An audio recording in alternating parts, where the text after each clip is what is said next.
So I have to say, daycare is amazing, and we are so lucky that we found a good daycare for our kid, and it's just fabulous in every respect, except one, which is that our child is a absolute germ factory, and therefore my wife and I are constantly sick. I feel like it is not just a daycare thing. I have my kid, a nanny share. I mean, he only interacts with two other children, small children on a regular basis, and it's still just a disease factory. I don't understand. And he's constantly got his hands in his mouth, and so he's just like spreading it everywhere. Kids are disgusting. Every other week. I love them, but they are objectively disgusting. I don't know. Quinta, do you get sick from your dog frequently? Or I was going to make that joke. I did Google whether dogs could get COVID in a panic the other day, and it seems like they can, but it doesn't really affect them. Yeah, don't you remember when like 2 months into COVID, there was a dog in Hong Kong. Well, the World Health Organization at some point like issued a press release about how like you could be around dogs or something, and then for a week we all made the who let the dogs out joke. You don't remember that? That was great. I don't think we all did that. Yeah, Alan. that might have it was May of 2020. It was bleak. We were all super locked down. I was doing the best I could, guys. They're all rabidly anti-mask, though. That's the thing about dogs. They are. Hopefully not rabidly, not actually rabidly anti-mask. That would be a real bummer. We just killed that joke, Alan. Oh, well, I'm tired. I feel terrible.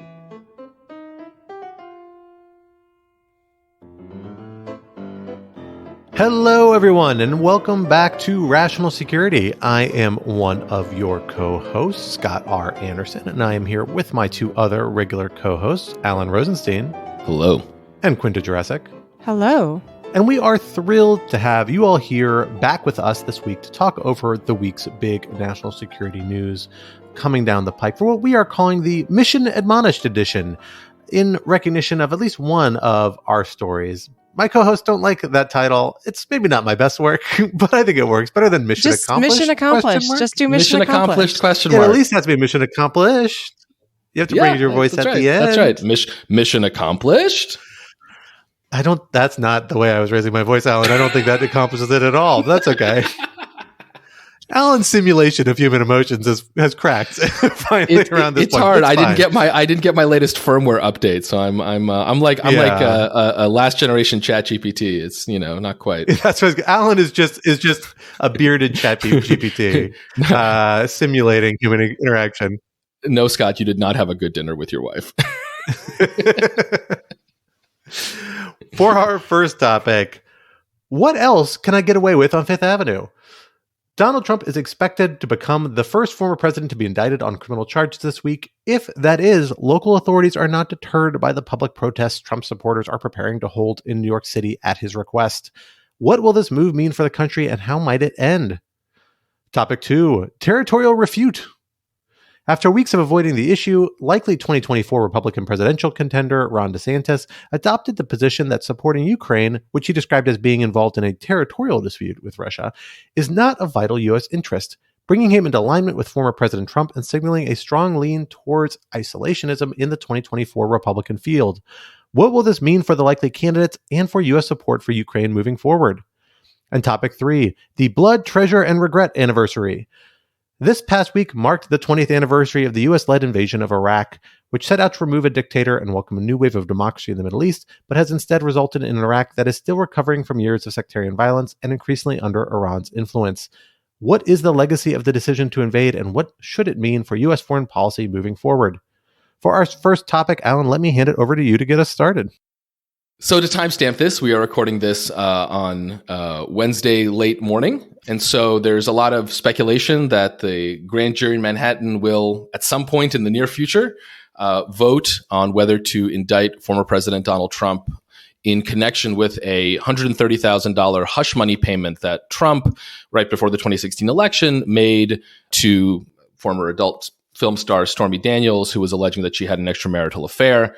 Devoted listeners and lawfare obsessives will, of course, note that this was all done through Trump's former right-hand lawyer, Michael Cohen, who has spent the last few years spectacularly turning on his once boss. So, let me start with you, Quinta. What do we know about where the grand jury is, and how likely and potentially when an indictment might be coming down the line?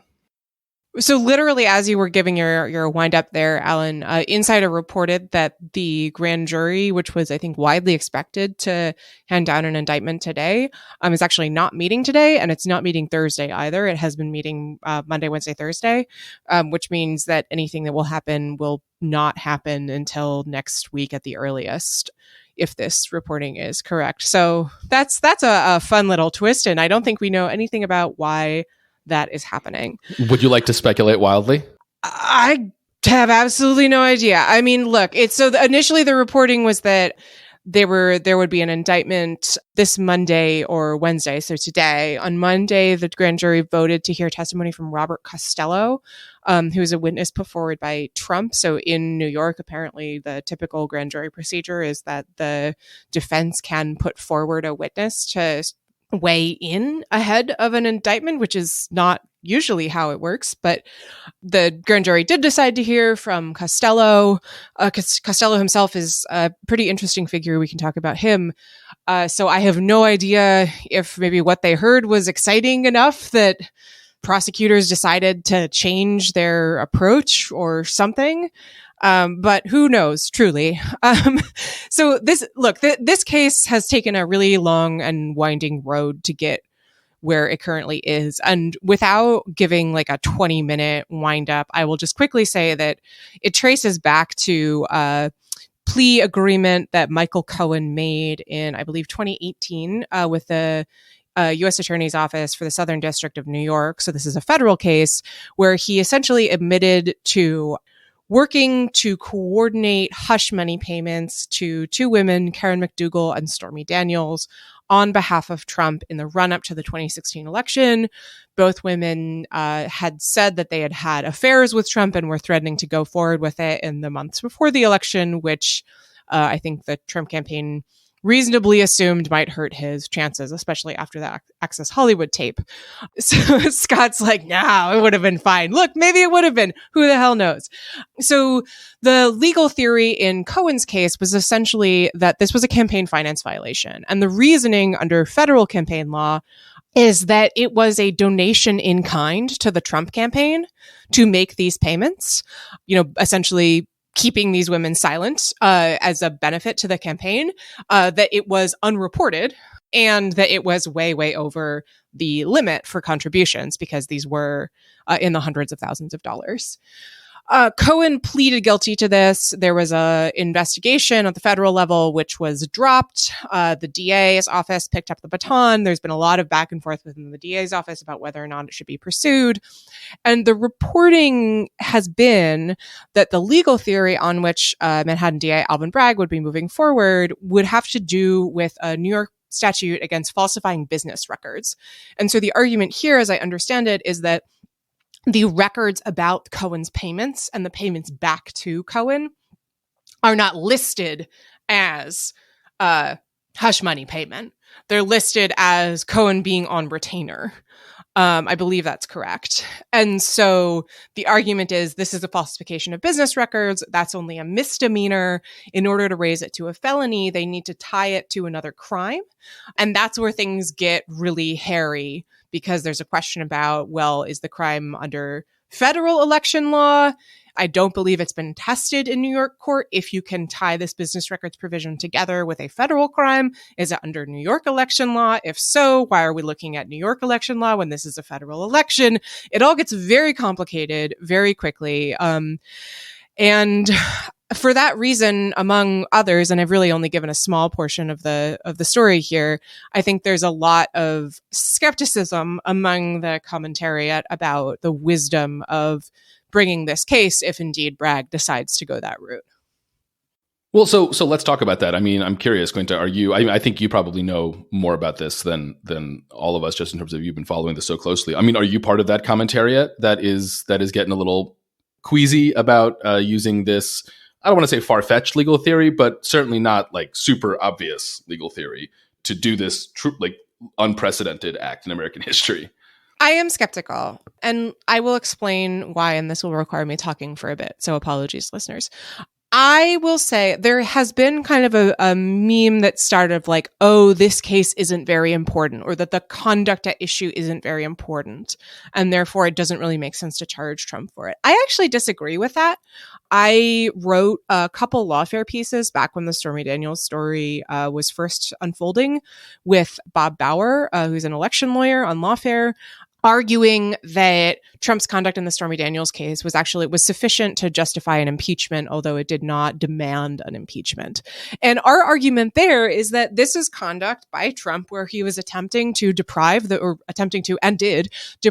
public of information that could help its decision making in the run up to an election. And importantly, so because of the structure of these payments, in the Stormy Daniels case, Cohen made the payments and then Trump paid him back in increments over time. Those repayments to Cohen continued through 2017 when Trump was in the Oval Office. You can see the New York Times has a really striking story from back then. Cohen provided to Congress photocopies of the checks that have Trump's signature on them on days when he was in the White House. So it is a lie that was made in advance of the election. It was a lie that continued throughout Trump's term in office, where he was continuing to cover this up, pretend that he didn't have any involvement in it. And I do think that that is important. That does go to the character of the president, and it does go to the sort of ability of the public to make an informed choice about its leader, separate from whether it would have made a good choice. Now, that said, part of the rule of law is deciding whether any particular case should be brought. There are a lot of different considerations that go into that. I'm more familiar with the Justice Department considerations that are in the Justice Manual, less so in the New York case. But some of the considerations that you're supposed to think about involve, what the public interest is in bringing the case, whether you can get a conviction, importantly. And then, there are factors of prosecutorial discretion, right? You don't prosecute everyone for breaking every law. And I will say that the backstory of this case, which involved the Southern District of New York deciding not to pursue criminal charges against Trump. We don't know why, but they'd made the decision that they weren't going to do it. That it was passed to the DA's office, that there was we know a ton of chaos in the DA's office about whether or not they're going to pursue these charges. That led to a lot of recriminations, resignations from the DA's office. One prosecutor published a book basically arguing that it had been mishandled. Now all that information is in the public eye. It would be great for Trump's defense. And then Bragg essentially did a 180 and decided that he was going to pursue this information. It is hard for me to see, with all of that and the sort of uncertain legal rationale, untested legal rationale behind this, whether or not this is really an instance where justice is being served by pursuing this case. And in saying that, I don't think I'm saying that I want to put Trump above the law. I'm saying that I want Trump to be treated like everybody else. And in this instance, if somebody else had done this and it were a similarly shaky legal theory, I think we would also look askance at that. I do think it opens up the question of a political prosecution. Now, I think it's also important that we keep in mind, this is just one case. The Fulton County investigation is moving forward. The Justice Department's investigations are moving forward. This case is really in some ways uniquely situated, but it's just kind of a tangle. And I don't know. I don't feel optimistic about it. You heard it here first, everyone. Quinta Jurecic, unlikely MAGA legal defender. I'll say I don't disagree with much of Quinta's assessment of this case, but I think I reach a very different conclusion about the need to go forward at this point, setting aside the question as to whether the DA's office could have exercised a better decision-making process and judgment up to this point. They've really put themselves at the tip of the spear of a much broader set of claims that we know is coming down the pike. And in so doing so, they've really set up a weird relationship and incentive structure with former President Trump and his kind of supporting apparatus, right? We've seen President Trump reveal his cards about what he was planning to do, I think, if any of these indictments came down, which is he's calling for public resistance, essentially, or at least public protest that brings with it the threat of public resistance. I actually think his willingness to invoke that in this case should make it much harder for Bragg to back down at this point in terms of bringing some sort of charge and accountability. Because I think it sets a really perverse incentive for this particular actor or set of actors to say, oh, this is actually like an effective strategy for doing this, to look like they've caused the DA to back down. Doesn't mean you should go forward if you thought it was not a merited claim. But frankly, I don't think a lot of the legal criticisms of this claim are as well founded as people are kind of spinning them out to be. I mean, particularly the link to federal law. While I understand, it's my understanding, having not read through all the case law, but from reviewing of it, is that the primary issue is that this isn't something that's been done to federal law before. But the actual requirement here is a mens rea requirement. It requires the subjective intent to conceal or facilitate an underlying crime. I don't think that's the sort of thing that would hinge on even the actuality of there being a crime. It's the understanding that you're doing it intentionally to uncover what you understand to be a crime. So I don't think the federal nature of it would be that big a hook here. It seems to me like they have a credible case. Now, maybe there's a very good public argument to say we should make clear this is actually not that big a deal. Yeah, it carries a prison sentence. It's 4 years, I think, is the max prison sentence. Plenty of people who are charged under this do not face any prison time. They face stiff penalties. They face probationary periods. This is a very commonly used offense. Even at the felony level, maybe there's a good argument to try and negotiate a plea agreement that says maybe you can plea out to a misdemeanor level and we don't have to get to that intent level. That, I think, there's maybe a strong case for if there are these broader legal questions. But I don't think you can go forward at this point, having gone this far, clearly telegraphed it, and the office has clearly been, frankly, like informing the media about this, deliberately or not, somebody is telling the media that this stuff's coming down the pike. I think it'd be a really hard, problematic precedent for future law enforcement efforts to back down at this point without doing anything. To be clear, I think that the question of whether they should back down after Trump made threats of potential violence and whether Bragg should have done the 180 are separate questions. The 180 happened in recent months. I think it seems to me that the better part of valor would have been to just set this down and work on other things. I agree that once Trump started saying, suggesting that people rally for him, that the office is in a difficult position.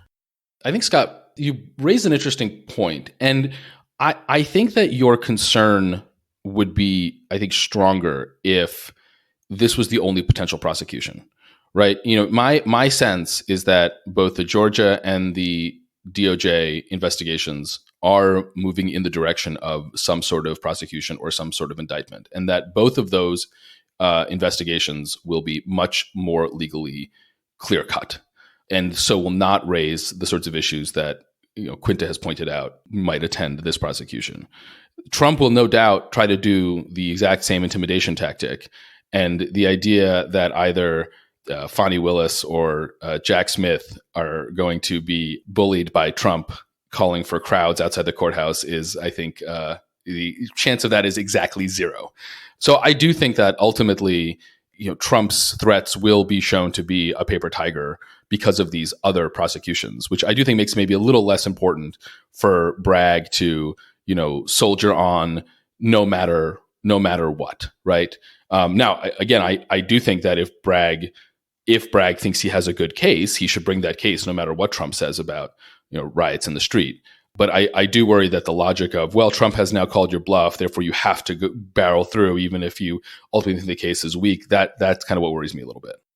No, I mean, I think you're underestimating the kind of position or the implications that this could have for those future prosecutorial efforts, which is part of the reason I think Bragg's office needs to weigh in terms of the public equity that goes into any sort of prosecutorial decision that weighs strongly in favor of proceeding if there's a merited claim. Again, no one's saying, pursue something if you don't think you can make the claim, and somehow all these leaks and signaling that they're going to do this is a misleading or somehow overrepresenting the sort of arguments they think they actually have available to them.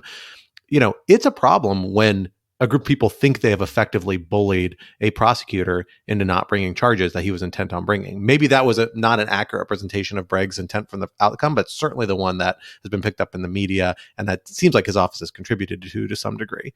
That, I think, in my mind, makes it much more likely that you're going to see much stronger resistance in Atlanta and in Washington, D.C. and other places where I agree indictments are likely to come that might be more strongly founded. And that, among other things, poses a public safety threat to people who live in those cities, including me, who live in Washington, D.C. I think you actually encouraging and doing things that feed the fire for this sort of response is kind of a problem. And I think any law enforcement official, even though it's outside of his jurisdiction, needs to take into account that, well, if we are setting up a structure that's going to contribute to this sort of lawlessness in the future, we need to take steps to mitigate that and weigh that in, bring that into the equation. And so, like, I don't think you can completely rule that out of the equation. I think it has to enter in here because that's clearly part of the calculus that Trump's leading into. And if it seems like it works here, they're going to try it even harder in the future. I don't have a doubt in my mind about that. So before we close this segment out, I do want to ask you both about what you think sort of the broader legal and maybe more relevantly political implications of this are, right? Obviously, we have these two other investigations. And so there's one interesting question about what effect would New York indictment have on the Georgia and DOJ cases. And then there's the broader political context. Of course, Trump is not just the former president. He is the still leading frontrunner in the 2024 Republican nomination. Ron Desantis, who we'll talk about in the next segment, hasn't yet, I think, officially announced, but he's widely expected to do so. And so presumably he would love nothing more than his leading competitor to be taken down or at least distracted with an indictment. And yet at the same time, it's possible that an indictment would cause the GOP to rally around Trump. There's a letter that Jim Jordan, who's the head of the House Judiciary Committee, and Brian Stell, who's the head of the House Administration Committee, both Republicans, of course, they sent this letter to the Manhattan DA, Alvin Bragg, accusing him of a, quote, unprecedented abuse of prosecutorial authority and demanding basically that he testifies before Congress. So they're clearly going to make a lot of hay out of this. I'm curious what you all think about how the politics will play out. I will say it is pretty objectively funny that the Republican primary field finds itself in a position where DeSantis could be hugely advantaged in his case for the presidency if Trump were to be indicted, and yet he cannot actually say that he thinks it would be bad for Trump to be indicted because doing so would potentially lose him the primary. Incredible all around. Well done, everybody. I do think that a Trump indictment, there's reason to think that it could, encourage his super fans, make them hold on even tighter. And I could certainly imagine that could help him in the primary. That said, the idea that this is like in any way good for him, like that's crazy talk. That's like 2016 trauma of like, oh my God, this thing happened and we can't explain it. I will put on the table here, you heard it here first, listeners, it is not good if you are running for the president in a general election to be under indictment. That will not help you get swing voters. That is a 3 chili pepper take if I've ever heard one. Scott, what do you think? I totally agree with that. And I also think it actually puts Republican supporters in even a trickier position and lays a little bit of a pitfall that they are falling into of their own volition. Because of the nature of this claim, because of the personal nature, you can make kind of a Bill Clinton defense in a way of Trump in this. And that's, yeah, he may have done something that's a little illegal and a little untoward, but it's because he's covering up an embarrassing personal situation.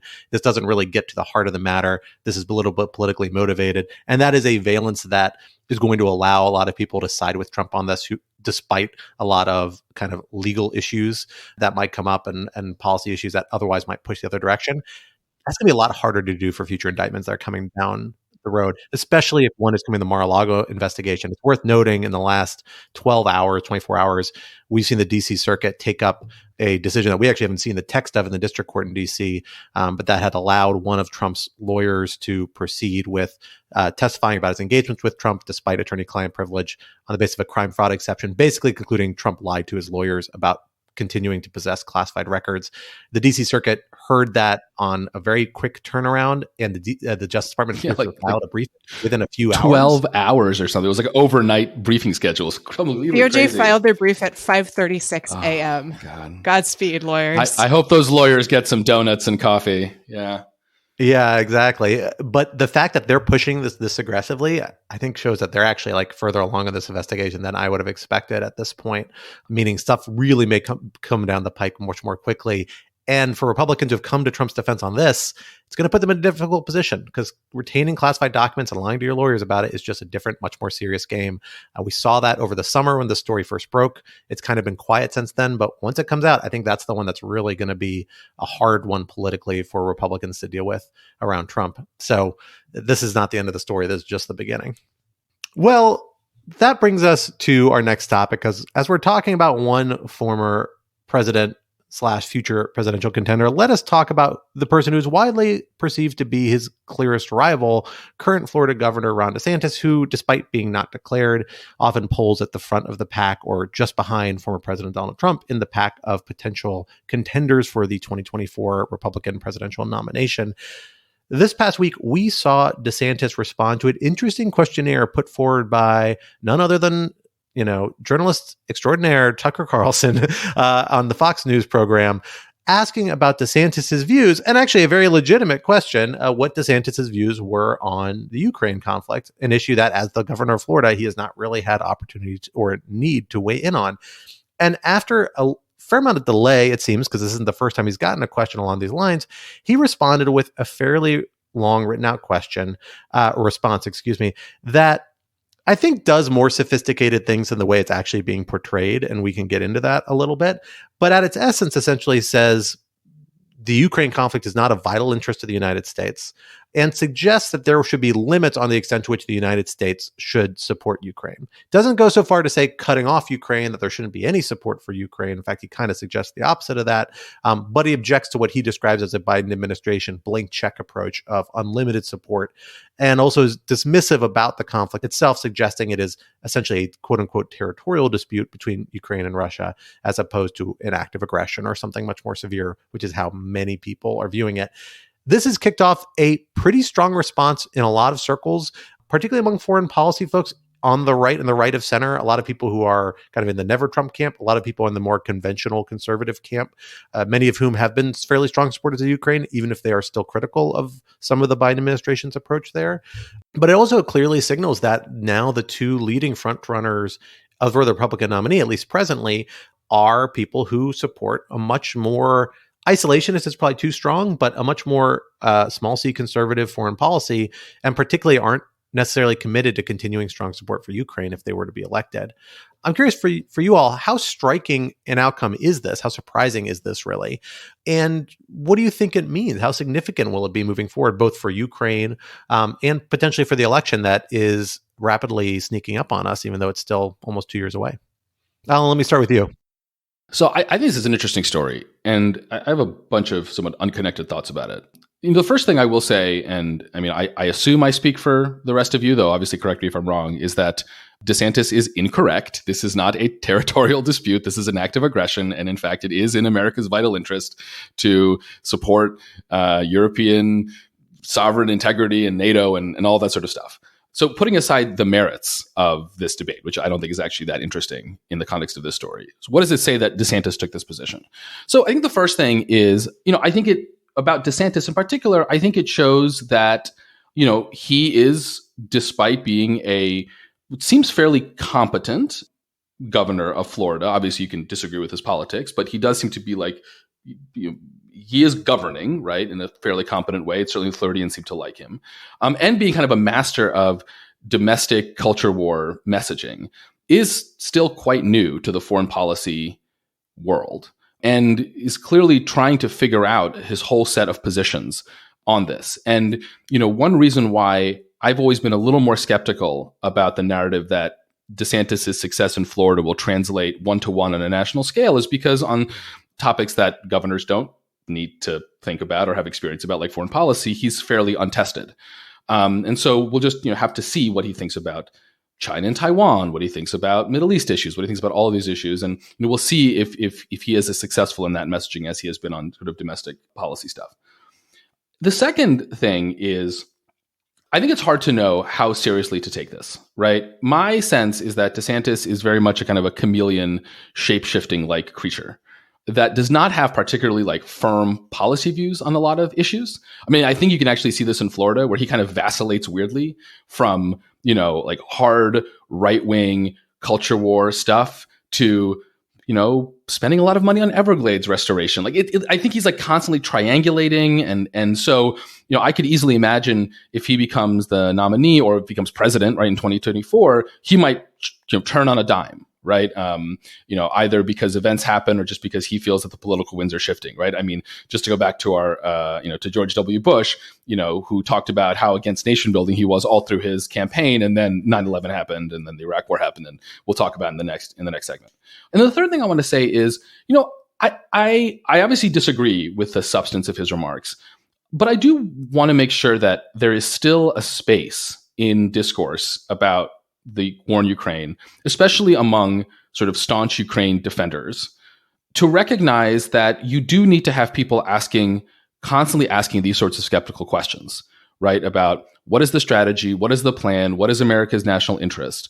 And that, I think, in a certain sense, it reflects something, and again, to preview our next topic, it reflects something I think that has been salutary about the war in Iraq, which is that disaster did cause a lot of folks, especially on the right, to change their priors about military intervention. So again, that's not to say that DeSantis is right. I think he's very much wrong on this. But I do think there needs to be a space for this debate. And what's unfortunate about this coming from DeSantis in this context is that it becomes part of the 2024 election. It becomes very politicized. And so it becomes very difficult to ask these tough questions about, well, what should America's strategy be? What should the lines be? How big should the check be, et cetera, et cetera. Yeah, I mean, on a purely mercenary political sense, I do think that, as you say, Alan, this speaks to the, I think, growing sense that perhaps Ron DeSantis is not 100% ready for prime time, or that he is positioning himself in such a way as to be advantageous for the Republican primary, but that could really, really hurt him in a general election. So it is certainly true. I'm looking at a survey that Pew put together on support for Ukraine, and there has been a steady increase in the last year of people who are Republican or lean Republican who say that the U.S. is providing too much support for Ukraine. You see like that a teeny tiny bit in people who are Democratic or lean Democratic, but not nearly as much in the lean Republican category. And so I do wonder, whether DeSantis is kind of picking up on that and trying to position himself in a newly isolationist Republican base to do well against Trump. But the problem is just that I don't know if that feeling is really shared within the general electorate. And it's also not shared within the Republican Party. Like you saw DeSantis after he made this statement getting hammered by other Republicans in the Senate, including Marco Rubio, so the senator from his own state, saying, I can't remember the exact wording, but basically saying that he thought that DeSantis was extremely wrong. So that's not like a super great look. Overall, it just feels to me like a lot of DeSantis's efforts, which are sort of positioning himself to do really well on Tucker Carlson, but maybe not so much connected to what people are actually interested in. And I do think that, I can see how DeSantis has kind of backed himself into a corner here, because the thing is that if you listen to a lot of the rhetoric coming out of the Kremlin on Ukraine, it sounds strikingly similar to the way that hard-right American Republicans talk about gender and sexuality issues. From the Kremlin, it is all about how the gay Jewish fascists in Kyiv want to, indoctrinate your children into 72 genders. I'm barely exaggerating. I don't even think I am exaggerating. And so there's kind of a natural sense in which sympathy with Russia there, in the way that Tucker Carlson has voiced that kind of sympathy, follows naturally from DeSantis's culture war shtick. The problem is just like, I just don't think there's that much of a constituency for that. Maybe I'm wrong, but I don't know. The last thing that I'll say is that the real crime here is that Tucker Carlson posted the answers to this survey in tweets that are like, I don't know, like 8 paragraphs long. And that is just an offense against my eyes. Tucker Carlson paid for that Twitter blue. There we go. So I'm going to do something I was not sure I would ever do on this podcast, but I'm going to do it. And bear with me, because I think you're going to overreact when I say what I'm going to do. I'm about to defend Ron DeSantis on this particular issue. I kind of defended Ron DeSantis. That's fine. But that's expected. You're a contrarian by nature. Instinctually. I'm just kidding. He's right, Alan. So here's I really encourage people to go back and read DeSantis' response, because DeSantis' response is a classic, carefully crafted political response that's trying to walk a particular political line by framing what it's responding to. And there's a response to a question that expressly says, is the Ukraine conflict, supporting Ukraine, a vital national interest? I think is the way Tucker framed it, right? And what DeSantis does is he says U.S. has many vital interests, not really addressing the question, tries to drop it, then kind of suggests this one doesn't rival up to other major ones. But he doesn't actually say we shouldn't be supporting Ukraine in this conflict. He says, I don't like the blank check approach of the Biden administration. He says, I don't like the policy of regime change, which was a statement that Biden kind of hinted at in some early statements we talked about a year ago, maybe a little over a year ago, but really is not a core tenet of the U.S. or Biden administration policy at this point. And then he criticizes the way the policy has driven Russia into an alliance with China. And he says we shouldn't do things that overreach or risk too much of a conflict with Russia. It's like F-16 long-range missiles are two things he notes that they should be, quote unquote, off the table, as along with ground troops, right? That risk is unacceptable. That's actually entirely consistent with what the Biden administration has done, more or less. There's talk about F-16s, talk about certain long-range missiles. The real long-range ones that presumably he's talking about attacking Russia, haven't really been on the table, certainly not for that use by the Biden administration, right?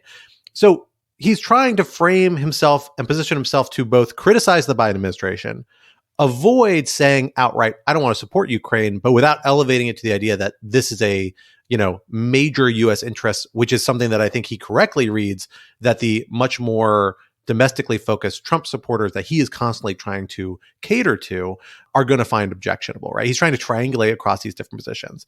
And actually, this does that really well as a statement. I'm sure the person who wrote this was just like nailed it.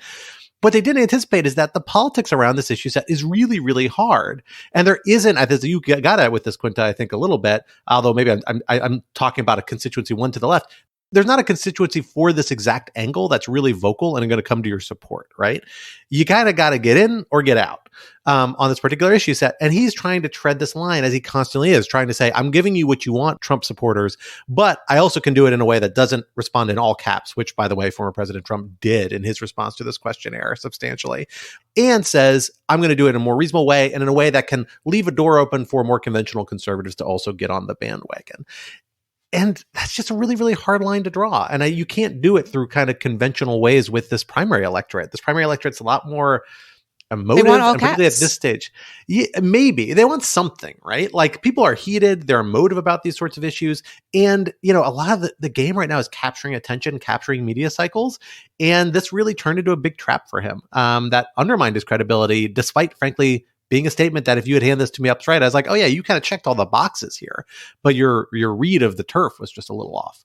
This is something that we saw again and again in the 2016 primaries, that there were all these politicians who were running and were trying to kind of thread the needle, right, by appealing to the base without going as far as Trump. And the thing that happens is just like Trump just outflanks them every time by saying what they're like cutesily trying not to say. And I think the lesson of 2016 in some respects, at least for the Republican primary electorate, is that like you don't actually get that many points for trying to be coy.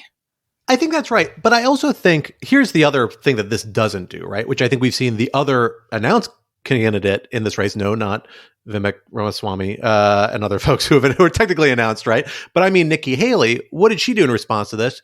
She doubled down and went all the way in the other pool and said, no, Ukraine is a vital interest and we need to be catering to that. And we should start taking this issue seriously and not, taking it so unseriously as you, Governor DeSantis, targeting DeSantis. And by the way, effectively targeting Trump with the same statements, because DeSantis and him, Trump is even further out in the outfield in regards to this issue. So, that's the space that she's going to step into. And DeSantis is kind of ceding the ground on this.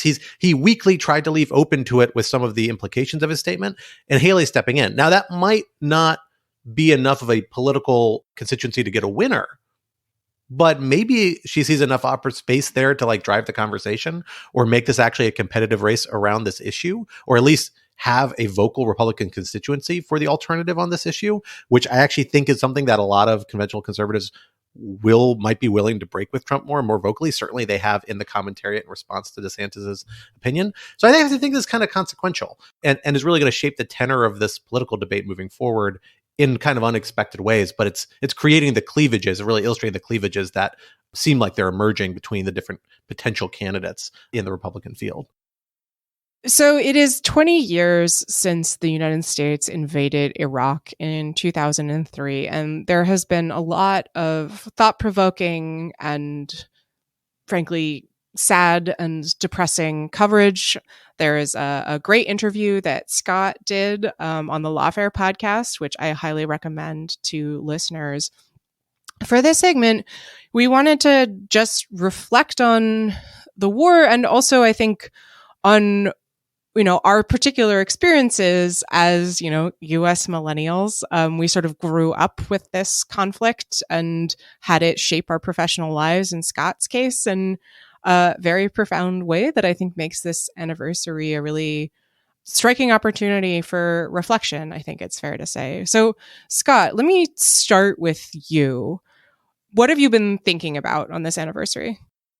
Yeah, it's a really good question. The Iraq conflict has really been something that you described really shaped my professional trajectory, along with the kind of broader global war on terrorism that it's tied to, but has always been kind of independent of in a lot of ways.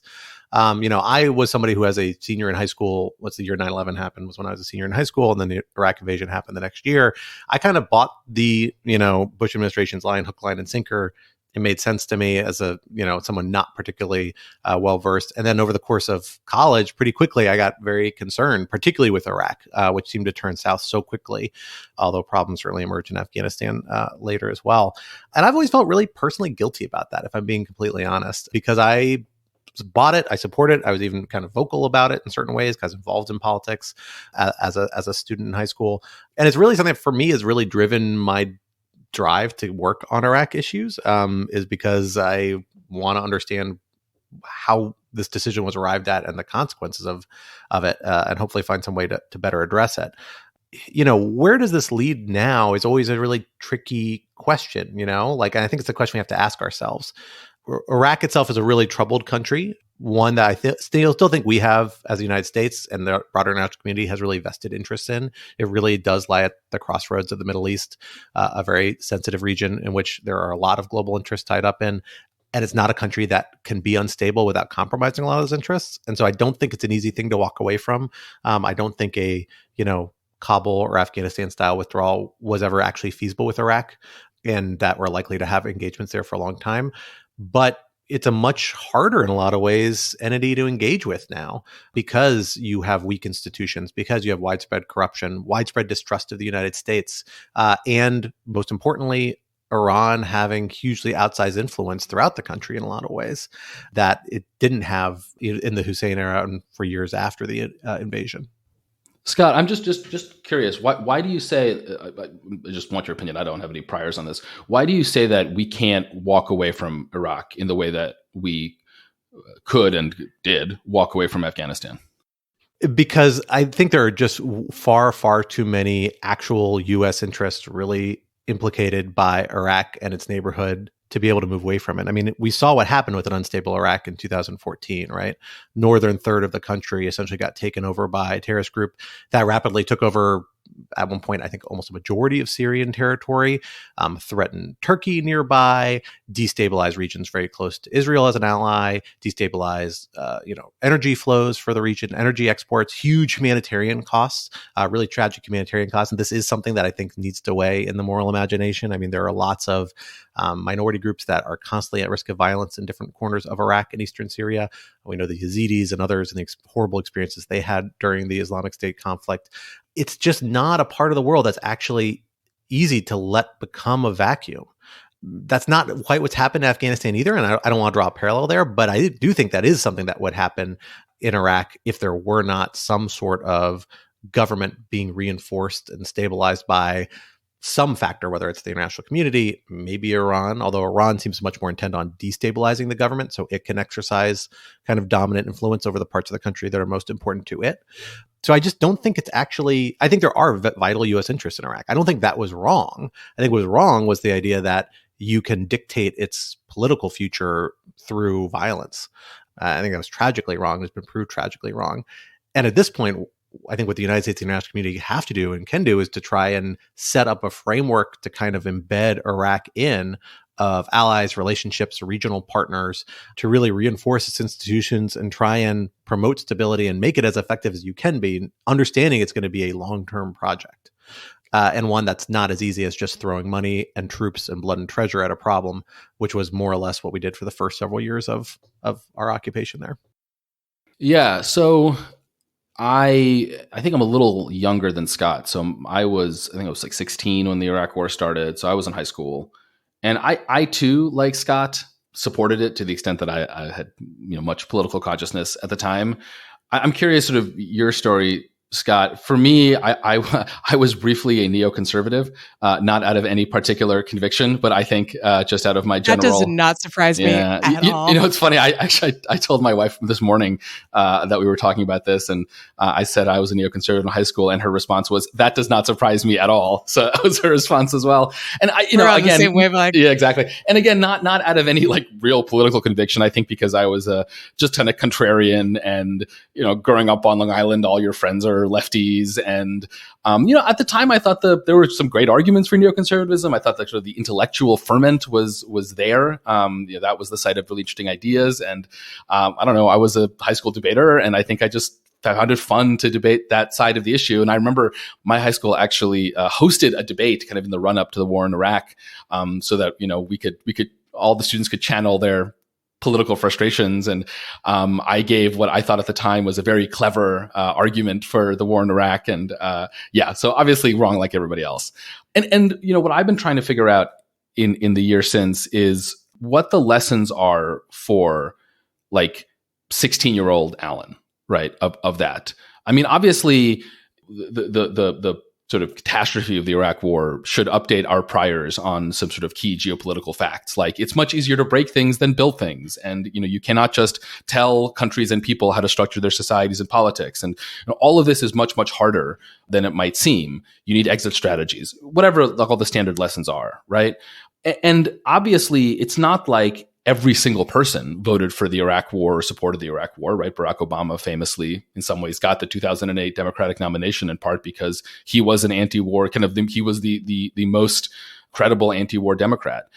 And yet, I just remember, or at least I think I remember at the time, this just profound general consensus that there were weapons of mass destruction in Iraq, right? Even the French, right, who were the most against it, basically, said, "Oh, there are probably weapons of mass destruction, but let the inspectors go in," and all of that. And the reason I say that is because, for better or for worse, the public just is so reliant on credible and honest information from its government to make informed decisions.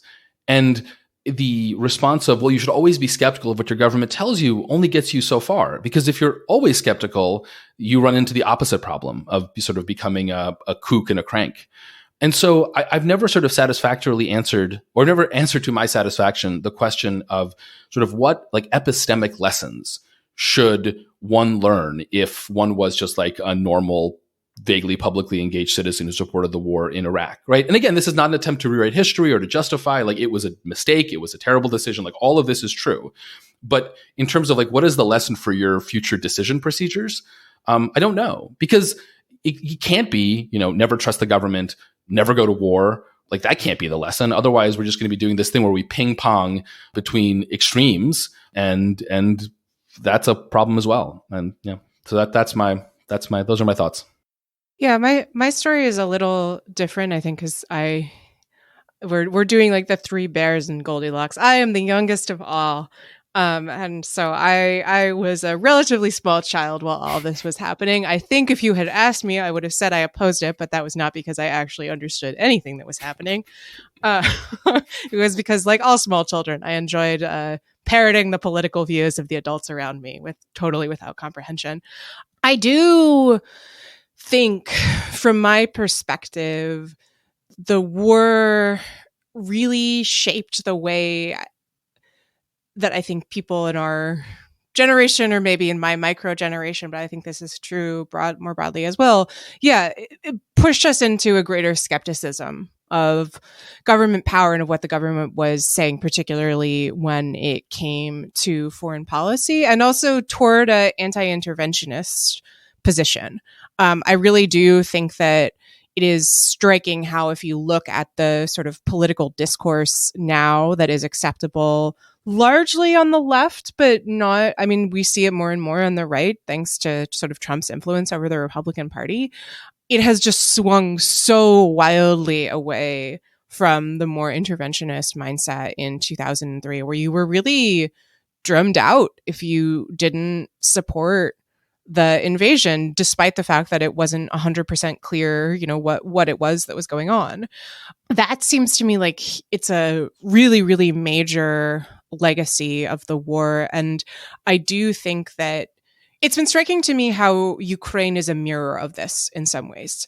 And what I mean by that is that I think that a lot of people on the left began with a instinctively skeptical posture, saying, the intelligence community, the government lied in 2003. It's not actually disputed whether the intelligence community lied or whether they produced good intelligence that was then misrepresented by the White House. But we can get into that debate at another time. That, we were lied to essentially in 2003 to push us into war, and we don't want to do that again. And there was a lot of skepticism about the Russian invasion on the left. And I actually do think that you have seen on the left increased acceptance of the war in Ukraine as it has gone on, as it has become clear that what Russia is doing is really, I think I'm comfortable calling it a imperialist, colonialist project and a war of aggression, and certainly engaging in crimes against humanity. But it took a really long time to get a lot of people there because of that kind of hangover from Iraq, which I think goes to your point, Alan, about what happens if you sort of end up in reflexive skepticism without a clear way to distinguish that. And I will say one of the things that I found really interesting in the run up to Ukraine was how the intelligence community in the US actually seemed aware of that. And what you saw, if you remember, was that the government, both the US government and I believe the UK government, released an unbelievable amount of intelligence to reporters and to the public in the run up to the war. And I really felt at the time like it was a way of saying, like, look, in 2003, we told you that there were WMD and there weren't. And this time we are showing you the evidence. Like, we are not pulling the wool over your eyes, both to get the public to trust them and to get reporters to trust them, because nobody wants to be Judy Miller again, right? Like there is a hangover of that's a reflective of that in the press as well. And so I think that was huge. I also think it's huge that people were able to corroborate that intelligence through open source investigations. You could see on Google Maps the tanks lining up on the border. That was huge. And it actually did lead me to wonder, could the confusion and lies and misrepresentation that took place in 2003 about WMD in Iraq, could that have happened today in a time when there was just so much more publicly available information? If I'm remembering correctly, I had a conversation about that with someone at Bellingcat on the Lawfare podcast, and his answer was it would be a lot harder to do, just because it is easier for people to find that information and corroborate it. Now, granted, that also means that there's more fuel for conspiracy theories. But I do think that it's worth reflecting on how Iraq kind of shaped the way that we think about information coming from the intelligence community and how that has changed in the years since the Ukraine war began. I think that's totally right. And I would take one other lesson away that I think actually the Biden administration reflects maybe more than any other kind of post Iraq war sort of administration, which is the extent to which we have to approach not just skepticism about the use of military force, but an acceptance of its really fundamental human costs. Anybody who's worked on Iraq or Afghanistan, for that matter, for the last 20 years has seen really, really horrible things coming out of the violence. I'm one of them. I mean, in a very remote way, but nonetheless, part of my work touched on things that I cannot ever get out of my mind, that it can be really hard. There's been, I think, an underappreciation to the extent to which we valorized military, valorized the armed conflict. And some of that's totally warranted. It's an incredibly brave thing to do to serve in the armed services, obviously, and something worthy of respect. But it also means we need to understand just how brutal that is, not just for the U.S. soldiers doing it, for the people living through it on the ground. I think a lot of the frustration and anger you hear from the veterans community that came after the fall of Kabul about the number of Afghans and Afghan allies left behind is really a reflection of that. It's a continuation of an effort that a lot of veterans and other folks who have spent time in Afghanistan and Iraq have channeled a lot of their energy into, which is this effort to try and help Afghans and Iraqis who helped us, knowing the horrible situation that they're going to have to live through without assistance and the threats they're likely to face. recognizing that, I do think is a lesson you can take away, Alan. I mean, it does mean that as individuals, we need to fight the instinct to treat armed conflict as the sort of thing we see in action movies. I don't think that means that we need to swing to the other extreme and embrace the, never use military force anywhere in the world. I don't think that's right. I don't think the United States is the font of all evil in the world or its use of military force. And if you don't buy that, then I think you accept that there are times where it's appropriate. But it does mean we have to be much more realistic about what it can actually accomplish, and particularly much more, clear-eyed about what the costs are if you fail, whether you win or fail, anytime you choose to deploy that tool set. I think that's why we see the Biden administration actually being very calculating in how they use military force, even though they do use it and threaten to use it regularly. But I think it's the kind of latest point in a learning curve that we're still coming through, in part because our generation is now the generation that's beginning to enter into leadership positions that has this perspective and often has on the ground perspective from Afghanistan and Iraq informing those decisions. I think the challenge is what happens when we lose that generation and another generation comes up that might not have those experiences.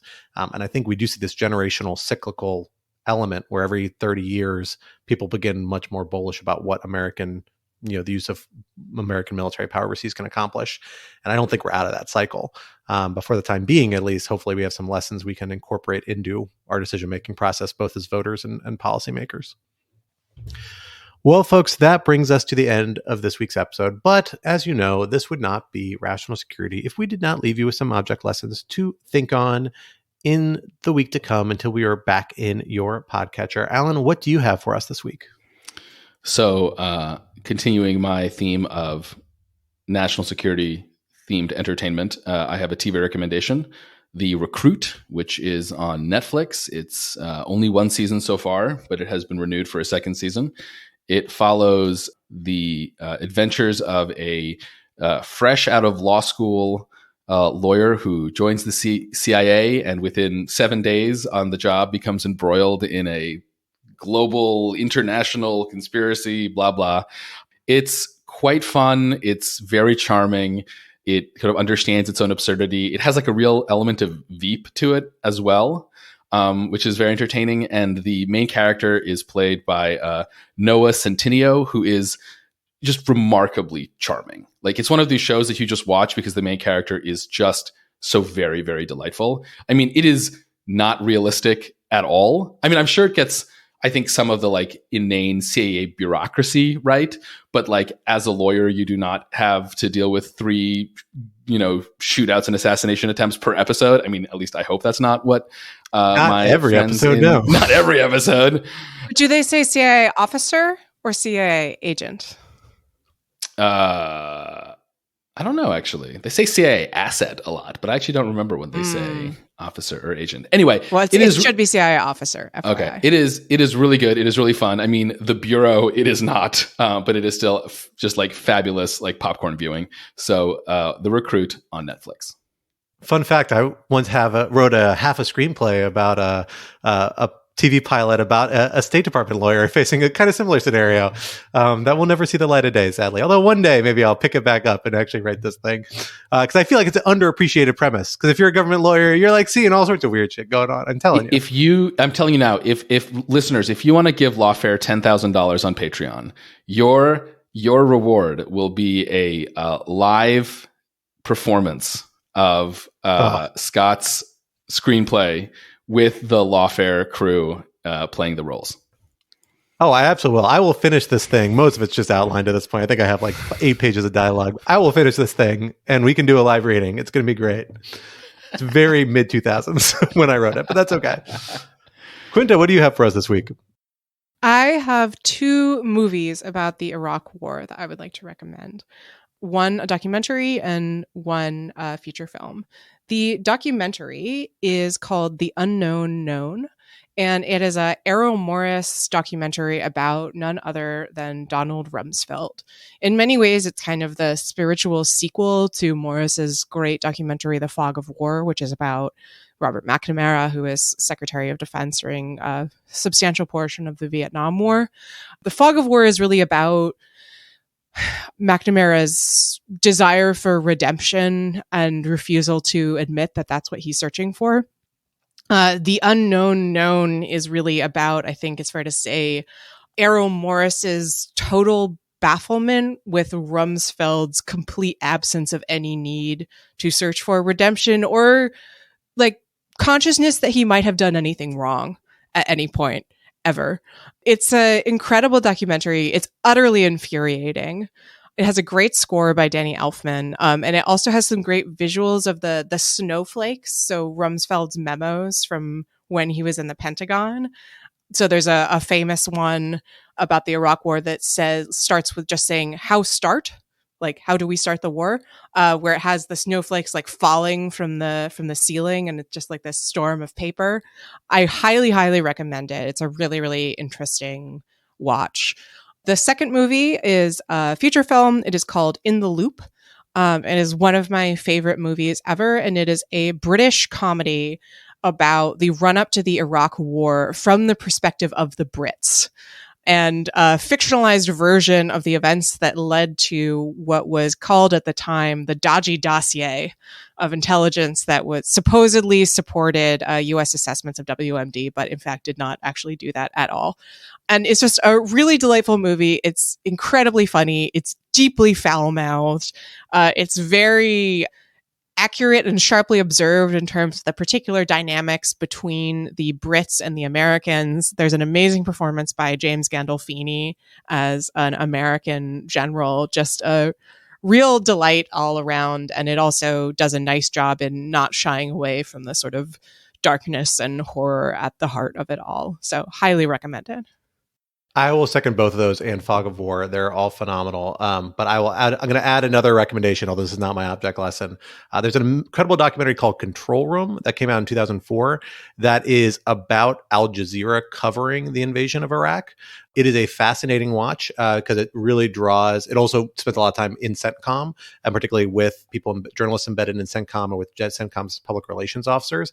It's a fascinating look at the invasion, including the death of several Al Jazeera journalists over the course of the invasion and how they wrestle with it. I think one of the best on the ground things that I've seen. I haven't seen in years now, but it's always been on my short list of documentaries about Iraq, and I would add that to the list there of documentaries and other films.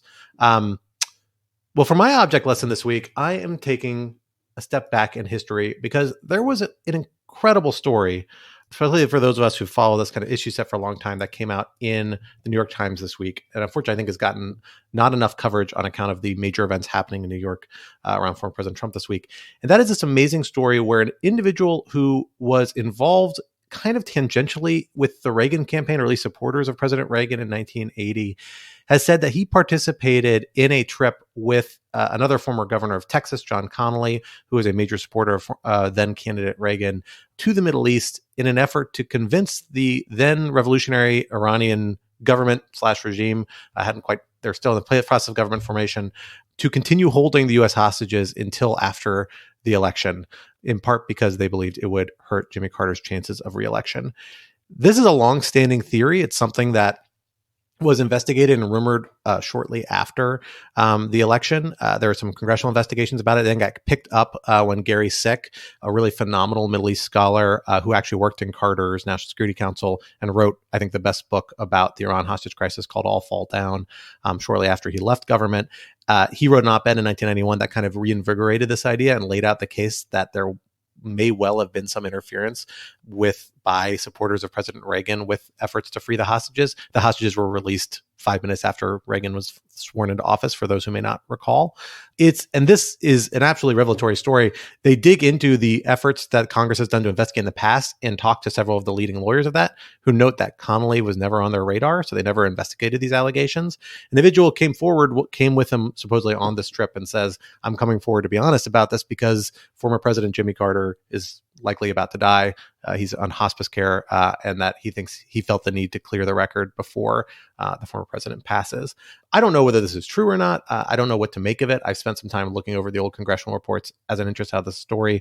But I will say is this: the prospect of someone on the account of politics interfering with something as horrible as the detention of Americans overseas warrants serious consideration and examination by federal authorities, even 5 decades after the fact, in my view, 4 or 5 decades after the fact.